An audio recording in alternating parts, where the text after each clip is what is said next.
Okay, the rational zero theorem. Big time review of Algebra 2. Everyone remembers everything about it, right? No. Yes. Oh, no. Okay, so here's the idea. Let's say I present you with a polynomial. I'm just going to make one up at random. Maybe x cubed minus 2x squared plus x plus 1. How many zeros does that polynomial have? 3. How?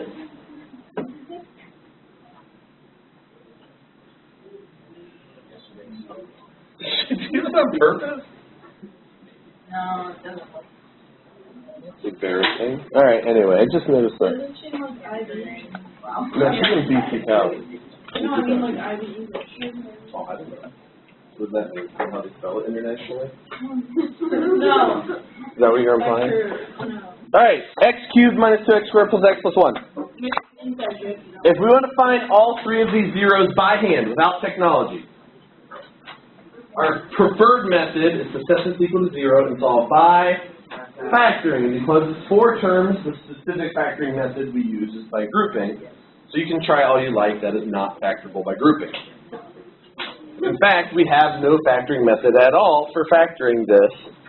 So how can I hope to still be able to find the zeros by hand? Just start guessing and checking numbers. Try 3.239768 and hope maybe it's a 0. Okay? So it is legitimately guess and check is our best method. Now, how many potential numbers are there in the world that could be zeros to this? Infinitely many. Lots and lots and lots. So if I could find a way, you usually don't need, but you got distracted. I know, I'm just trying to find a nice honey cluster. They really are very stingy with their honey clusters. You should write them a letter. I really do. Okay. So if we could find a way of narrowing down that list of all real numbers down to a smaller list of potential real zeros, that could really save me a lot of plug and chug, guess and check time. So that is exactly what the rational root theorem tells us. It basically says, looking at nothing but the first coefficient and the constant coefficient, can I create a list of possible rational zeros? Still not perfect. Because what if all the zeros are irrational? Or what if one's irrational, the other 2 are imaginary? Then this method's not going to help us at all, which is actually probably the case for this polynomial because I just made it up. And usually when you just make stuff up, they're not nice. Okay?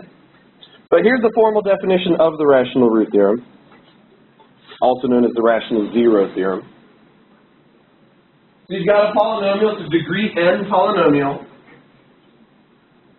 If it has rational zeros, they will be of the form p over q. Remember, the word rational means fraction. And p is guaranteed to be some factor of the constant, and q is guaranteed to be some factor of the leading coefficient. Guaranteed.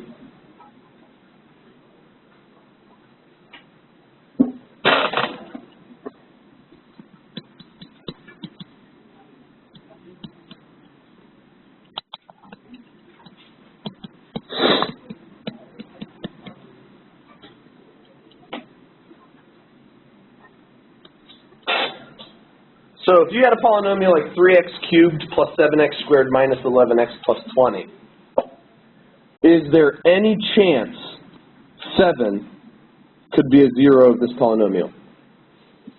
Absolutely not. Because 1, is 7 rational? Yeah, 7 over 1. Is 7 a factor of 20? No. Okay. In fact, aren't there tons and tons of numbers that are not factors of 20 over factors of 3? Yeah. So we just took our list of infinitely many rational possibilities down to a relatively small list. So I could just guess and check. Is 1 a 0? Is 2 a 0? Is 4 a 0? Is 5 a 0? Is 1/3 a 0? Is 2/3 a 0? Is 4/3 a 0? Is 5/3 a 0? Is 10 a 0? Is 20 a 0? 10/3, 20/3. So that's it. Okay? And you start guessing and checking until hopefully you find one that works, or you guess and check them all and none of them work and you have to say, yep, can't solve that one by hand. And you move on. Or get a calculator. About it. Cool? Yeah. Do we remember this? Yeah. Okay. So let's start with this polynomial. What are all of the possible rational zeros for this polynomial? Well, we start by getting all of the factors of the number 20. What are all of the factors of the number 20? 1, 2, 4, 5, 10, and 20. Well, that's half of them. Negatives as well, right?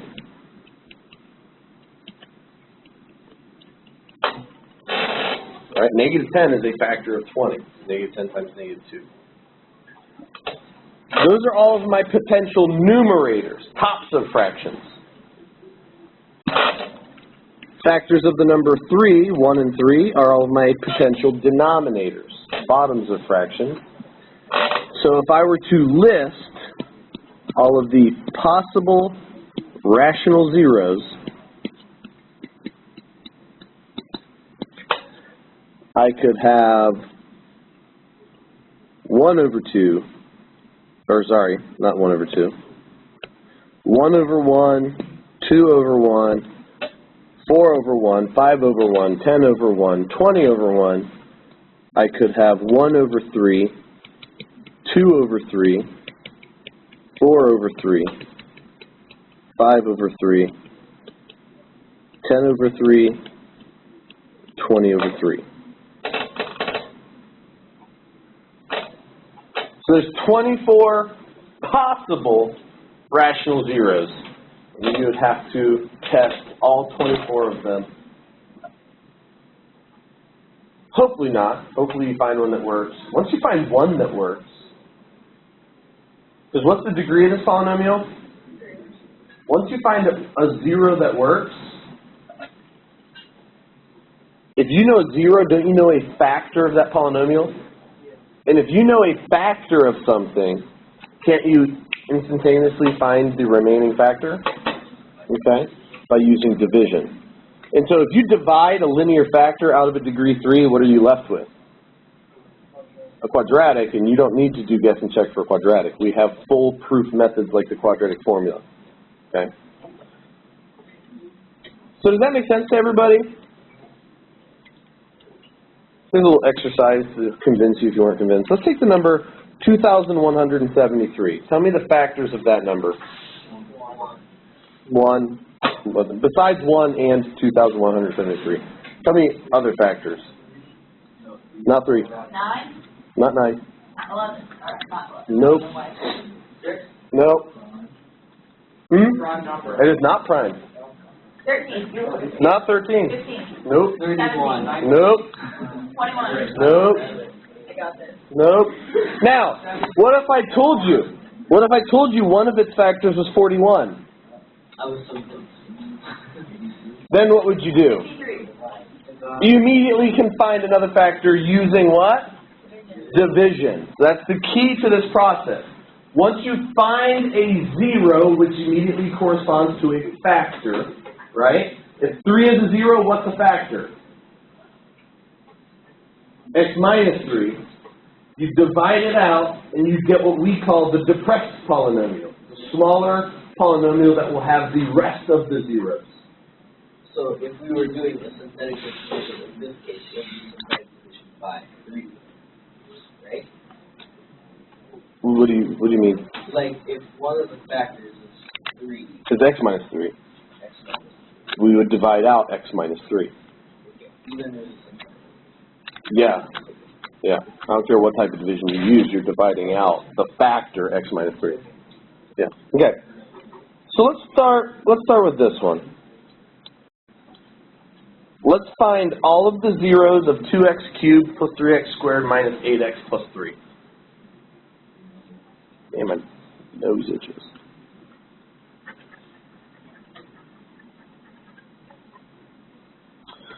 First of all, don't let me sneak one by you that's actually easier than you think. Is that factorable?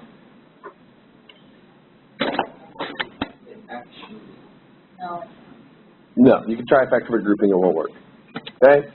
So we've got to do guess and check. So what are the factors of the number 3? 1 and 3. Soon plus or minus 1, plus or minus 2.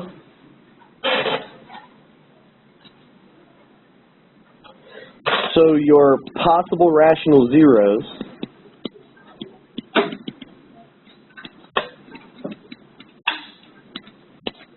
are plus or minus 1, plus or minus 3, plus or minus 1/2, plus or minus 3/2. There's only 8. Okay? So you want to try positive 1 first? So let's just plug it in. So we're just plugging 1 in. 2 times 1 cubed plus 3 times 1 squared minus 8 times 1 plus 3. That's going to be 2 plus 3 minus 8 plus 3. And that is, in fact, what? 0. So I like to keep a list. Once I find a 0, I add it to this list. Positive 1 is a 0. It is confirmed. Okay? Our first guess was great. It saves us a lot of effort, especially if you're going to be doing direct substitution like this, which is the long way of doing it. We'll get to the faster ways later. Well, once I have found a 0, I don't want to continue guessing as my original. Okay? You could. But what if it has repeated zeros? How in the world would I test 1 again to see if it's a repeated 0 if I'm still plugging into the original? Does that make sense? Okay? So you have to take that 0 you just found, take its factor that it comes from, and factor it out. Okay? So what is the factor that that 0 corresponds to? X minus 1. So let's divide 2x cubed plus 3x squared minus 8x plus 3 by x minus 1. And if you haven't noticed, I'm clearly doing this problem the worst case scenario, longest way possible. I am using the absolute least efficient methods for doing things, right? I use direct substitution and I'm using long division. But you can totally do the problem that way if you want to. But we'll do another problem where we show the faster methods. But, so now, how many times, what do I multiply x by to get 2x cubed? 2x squared. So I write 2x squared here. I then take that 2x squared and multiply it by both of these terms, x and negative 1. So that gives me 2x cubed minus 2x squared. And what do I do next? Subtract. So I subtract that term, I subtract that term. The 2x cubes cancel, and then this becomes a positive 5x squared. Agreed? Drop down the minus 8x and repeat. What do you multiply x by to get 5x squared? 5x. So we put plus 5x. 5x times x is 5x squared. 5x times minus 1 is minus 5x. When we subtract all of these terms, we get, what do we get here? Negative 3x. Drop down to plus 3. What do you multiply x by to get negative 3x? So that gives me negative 3x plus 3, which when you subtract those, you get a remainder of 0, which you absolutely should get. If you don't, you made a mistake somewhere. Right? Okay. So now I have what we call our depressed polynomial, 2x squared plus 5x minus 3. Is it the same as the original polynomial? Clearly not. This quadratic only has how many zeros? 2. The original had how many total? 3. But won't the 2 zeros of this one guarantee be two of the zeros of the original one? Yes. Yes, except for the 1, but unless one's repeated, right? Okay, so is this factorable? Does anything multiply to -6 and add up to 5? Yes. Sure does. So we can factor this thing down. So I need a +6, so we'll put the 2 here and the 3 here, so I need a 1 there. Yep, right? FOIL that out, that works. So what are my remaining zeros? -3 and +1/2. Okay? So absolute slowest, least efficient way of doing it, well, except for the fact that our first guess worked. You know, it could have been even worse. I could have had to do 5 direct substitutions before I found one that worked. Okay? Now, how could this problem have been done much faster, organizing our work in different ways? Well, first of all, we can use, instead of direct substitution, something called synthetic substitution. So I believe our Algebra 2 textbooks wrote it like that. I'm plugging 1 into the function. So I put a 1 there, and then inside this little table, I put all of the coefficients of the function, even if they're missing. Because if they're missing, their coefficient is what? 0. So I put 2, 3, -8, 3. And there's 2 rules. You add down, multiply by that number in front of the table. So we start with this 2. Well, there's nothing to add it to, so it's still a 2. 2 times 1, 2. 3 plus 2, 5 times 1, -8 plus 5. And then -3 times 1 is -3. And then when you add, you get 0. That is your output. So that's basically a faster way of plugging 1 into the function. Now, here's one of the things that's nice about direct substitution. This is not only called direct substitution, or sorry, not direct. This is not only called synthetic substitution, it's also called synthetic division. Because not only is this a way of plugging numbers into functions and getting outputs, all of these numbers here along the way also give me the depressed polynomial, right? See in red right here, 2, 5, -3, 2, 5, -3. So once you have that, you don't have to do you're doing the substitution step and the division step in one, okay, rather than doing them separately, and it's a faster method than any of these individually were. So synthetic substitution is definitely going to be what we want to do. And there's even a faster way of doing the synthetic. The method's not different, but there's a way you can show your work faster, right? Because you could potentially be doing a bunch of synthetic substitutions before you find one that works, right? So you probably saw in Algebra 2, your teacher wrote their table like that, put the numbers across the top like this, and then let's try 3 first. 2, what's 2 times 3? We don't actually write that number down, we keep it in our head. What's 6 plus 3? And we write that number down. 27 plus -8, 19. 19 times 3 plus 3, not 0. It doesn't matter, exactly. Read my mind.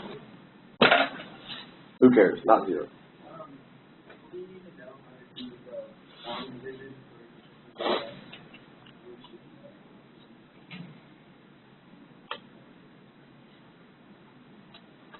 I could totally ask a question that you have to use long division on. Yeah. Yeah, like, what if all you know about a function is it has a 0 of 1 plus I? Well then, you also know what else is a 0. 1 minus I. Those 2 zeros together create a single quadratic factor that you'll have to divide out.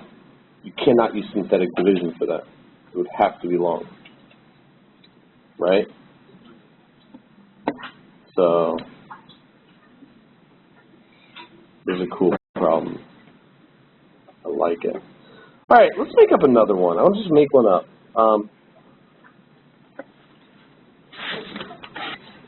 Can't really just make it up out of the top of my head, so I'm going to use some software to help me out. Anybody ever heard of Wolfram Alpha? Stephen Wolfram, I believe he's a Brit. He has a piece of software called Mathematica. So Stephen Wolfram created this math software called Mathematica. I've been using Mathematica since I was a junior in high school, actually. I had it for Christmas one year. So GPFN my whole life. It's great. It is the world's best-selling. It is the world's premier mathematics software. It is incredible. It's not free. You get a student version; it's pretty cheap. But it's awesome. It can do so much really super high-level mathematics. It's pretty incredible. Well, a couple years ago, they created this website, wolframalpha.com. Basically, it's a search engine that uses Mathematica to answer questions. And one of the most recent things they did, actually, it's pretty amazing. You can say, like, Facebook reports.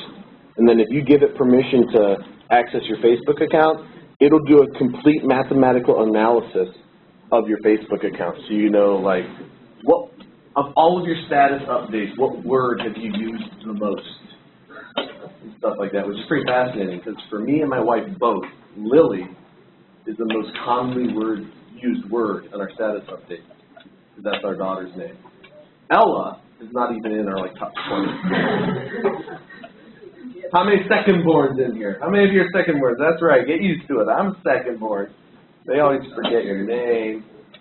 Daria Dalton, Scatroy. You know, you get that a lot? All the time. My dad was the opposite, so he like now. It just mixes them. You come first? Are you the oldest? No?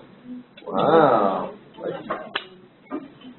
But, I think it's no matter who you're talking to, you always say the opposite one first. Lily, Ella, Ella, Lily. I would just look at Ella and say, Lily, and then I'll realize I was wrong, and I'll be like, oh well. They know what I mean.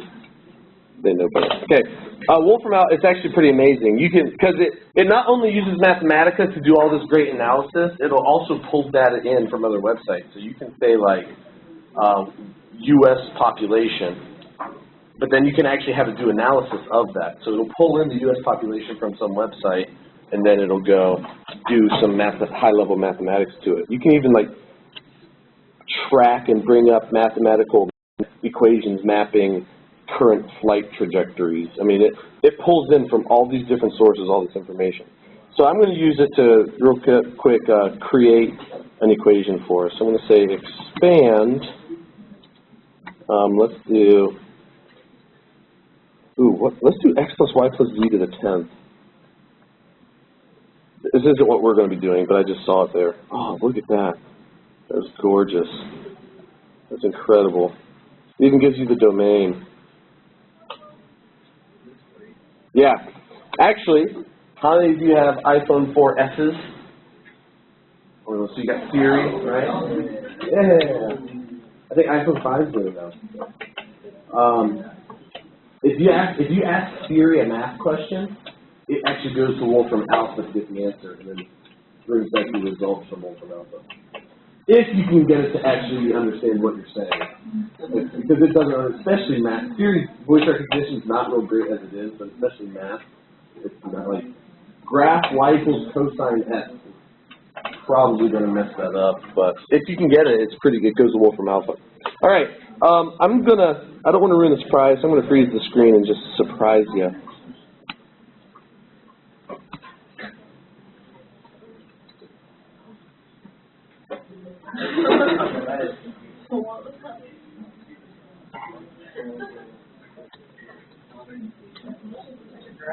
Ah. You know what Reddit is? Yeah.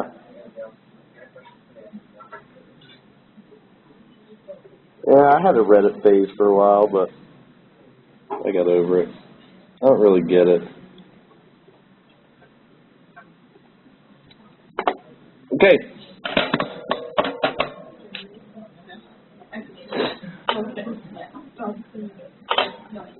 So here's the polynomial. Now, the Wolfram Alpha app, if you want a native app for your phone, those aren't free. But the website is free to use.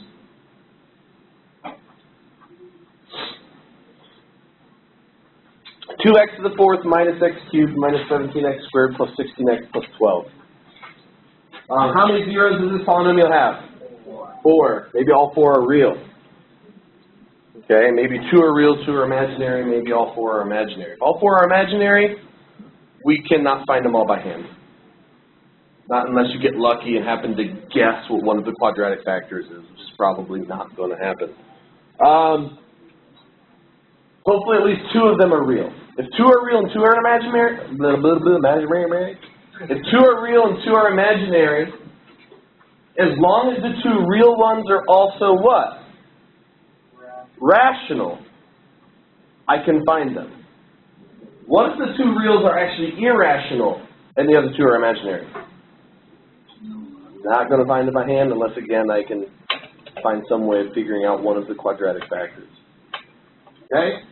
So I'm hoping there are some rational zeros. Hoping. If there are, then they will be fractions whose numerator is a factor of 12. So that's either 1, 2, 3, 4, 6, or 12. And the denominators will be a factor of 2, 1, or 2. So my possible rational zeros, I'm going to call those the PRZs. Possible rational zeros. 1, 2, 3, 4, 6, 12, 1/2, 2 over 2, which I already have in the list, right? 3 over 2. 4 over 2 is already in the list. 6 over 2 is already in the list. And 12 over 2 is already in the list. So that's nice.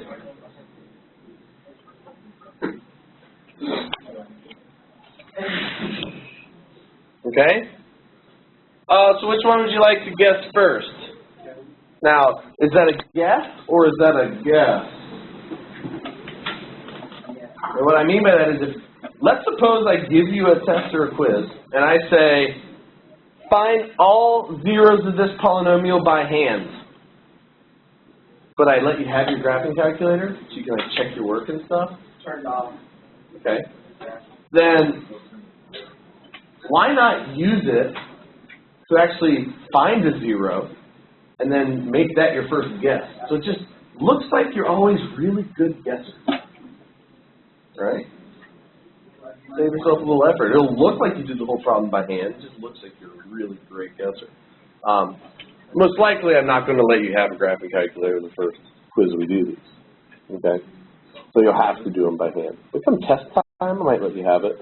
And so I shouldn't see many people guessing wrong numbers. All right, so let's just randomly pick one to guess first. What do you want? Is that a guess or a guess?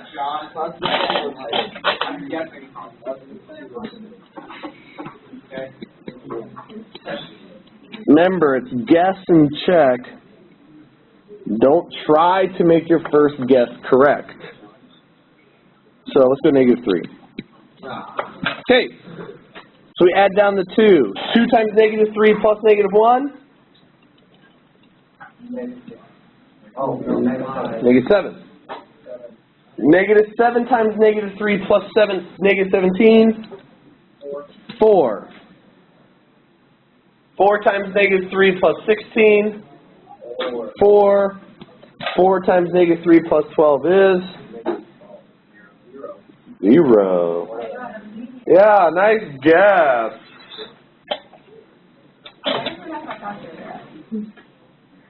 You cheated somehow. All right. So, awesome. That's great. First guess worked. So if I'm keeping a list of zeros off to the side, I have the number -3. I now have the depressed polynomial 2x to the third minus 7x squared plus 4x plus 4. Agreed. So, let's start a new synthetic division that uses those coefficients instead. What number would you like to test next? 2. How about 6? Okay. Is everybody fine with testing 6 now? No. No, why not? How do you know 6 is not going to be a zero of this depressed polynomial? What? It could be. Oh. Yeah. Yes, 6 was in our potential rational zeros, but now that I have a new polynomial, a depressed polynomial, see how the constant term changed? It's not necessary to go through and create a whole new list of potential rational zeros, but keep in mind, I might have some numbers up here that are no longer possible, like 6, 12, and 3/2. So there's no point in trying those. And I already found -3 works. Should I just rule that one out as well? No, it could work again. A lot of students forget that. So keep in mind, -3 could work again. But how do you know? How do you H? 4 and 3. Okay. So which one would you like to try next? 2. So we have 2. 4 and -7 is -3. -6 and 4 is -2. -4 and 4 is in fact 0. So 2 works. Now our depressed polynomial is quadratic. That factors down to what? Whoops. X minus 2, 2x plus 1. Yep. And so we have 2 again and -1/2. So there's your 4 zeros. Turns out they were all for real, and more specifically than that, they were all for rational. Okay? Do you think you could successfully draw a good rough hand sketch of this? Sometimes, especially because of the repeated roots, students struggle with this. Okay? I know it's got a cross at -3. Also at what? -1/2. And at +2. And because the end behavior has got to start up here and finish up here. So this is a single root, so it cuts through it. Cuts through here as well. Touches here and bounces away. Or something like that. That's actually, there's one huge inaccuracy about that. I actually have enough information to know that it crosses the y-axis all the way up at 12.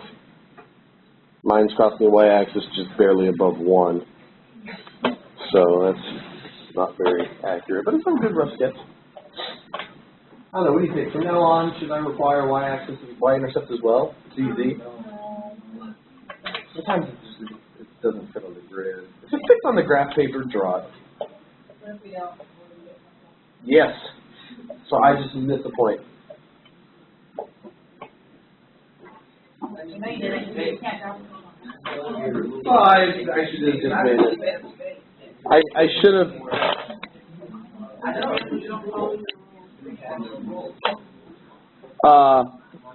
But I did on purpose to teach a good lesson. Where'd my graph go? What? Well, the y-intercept have to always be the last number, like without the next or anything. Yeah. What is going on? What is going on? There, so I should make it look something like that.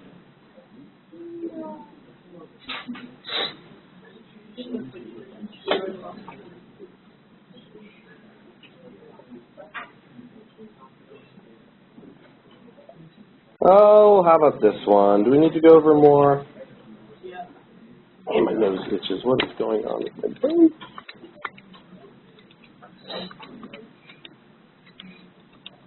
Does everybody remember this?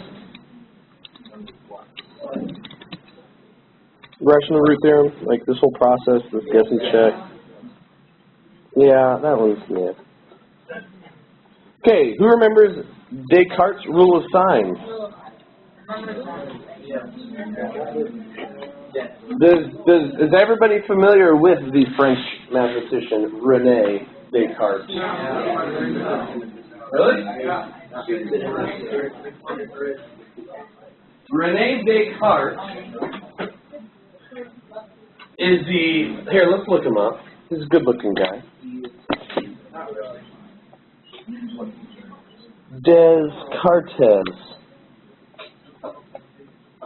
Rene. Looks like one of the Three Musketeers, doesn't he? Look at that. French. Died in Sweden, 1650. Okay? The big thing he's known for is something we call the Cartesian plane. Right? The Cartesian plane is literally our graphing system with the x-axis, y-axis. And the story goes, I learned about this story in this wonderful book, Mathematical Scandals. Nothing but drama in this, let me tell you. Drama. There's a story in here about, I can't remember what his name is. Fourier. Okay? Fourier was a mathematician and scientist, and he believed in the healing powers of heat. And supposedly he would keep his office so hot, incredibly hot, because he felt like it was healing. The story goes, he actually accidentally killed himself. Like being in heat for too long.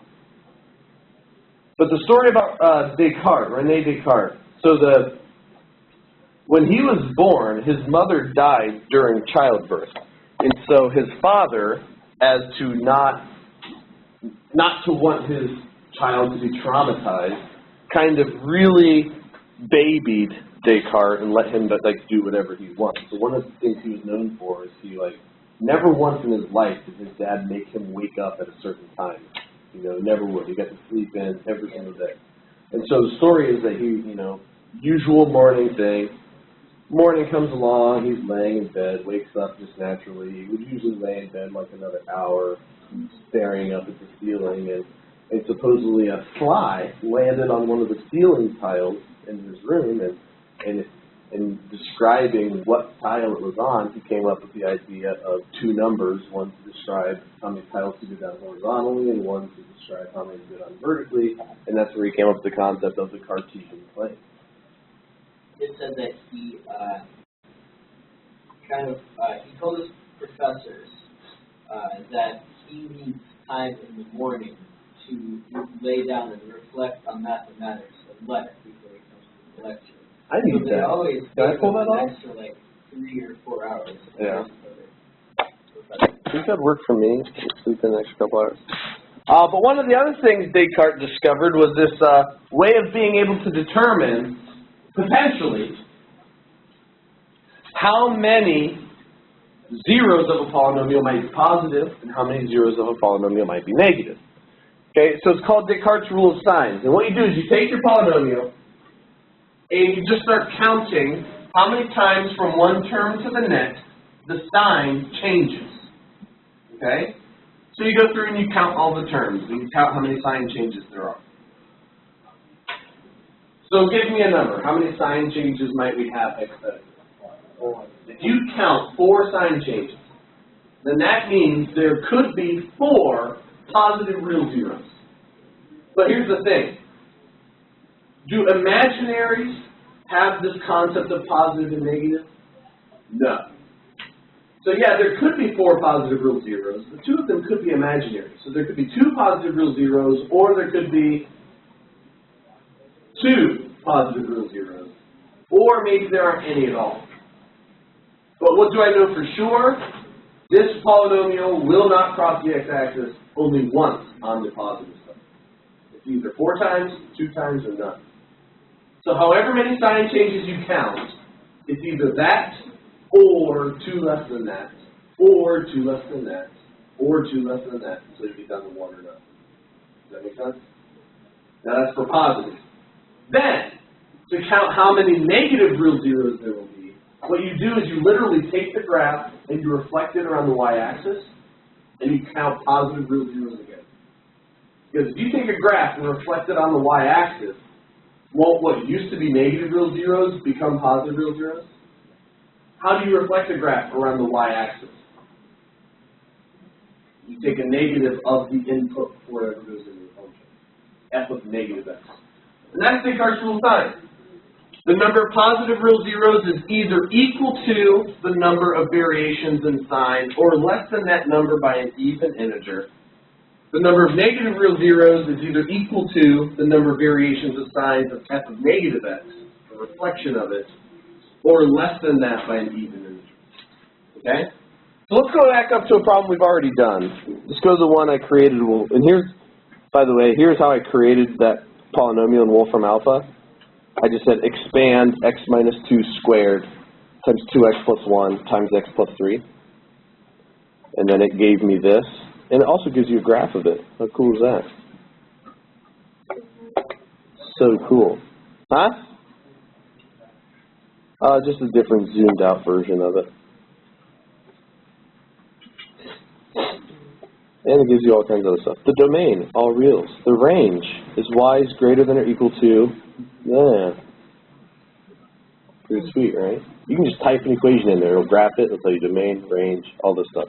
If you ask it to solve a quadratic, there's even a button that'll like say, show me the steps used for this. It'll actually like show you all the factoring steps or quadratic formula steps and stuff, I think. Okay, so let's go back up to that one right there. 2x to the 4. Let me copy it again.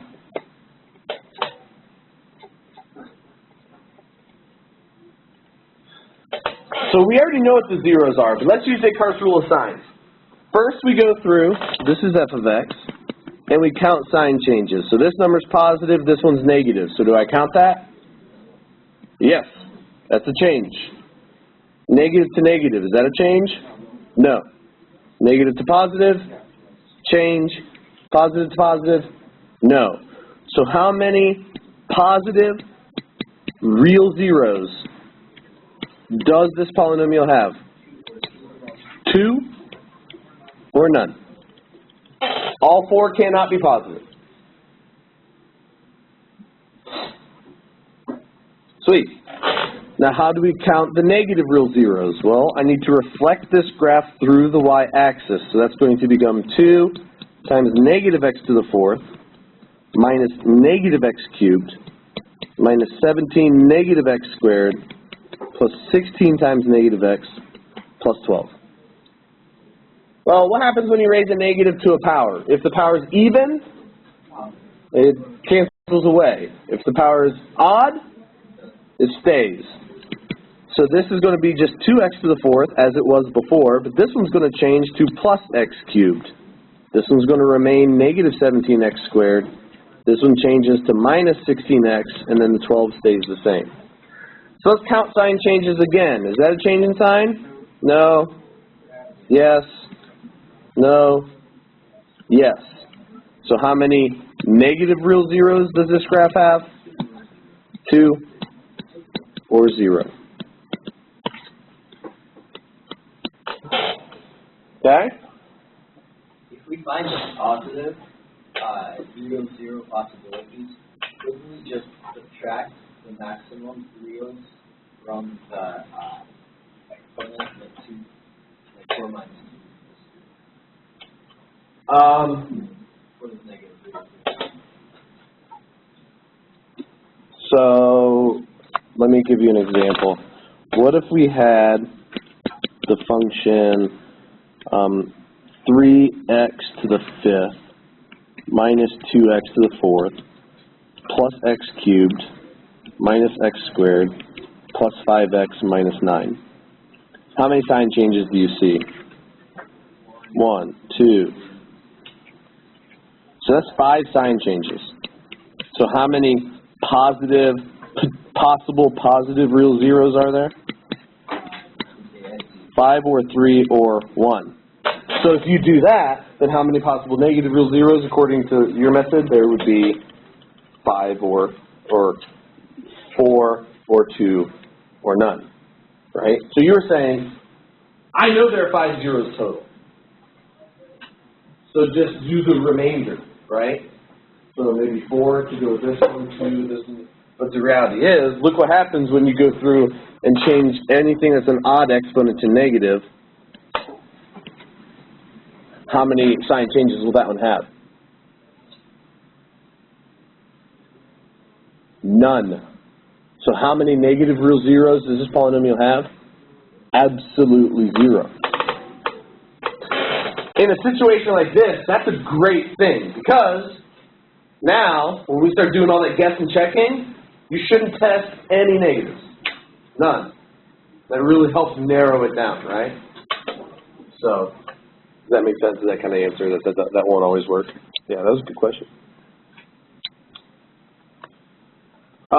So real quick, how many sign changes do you see here?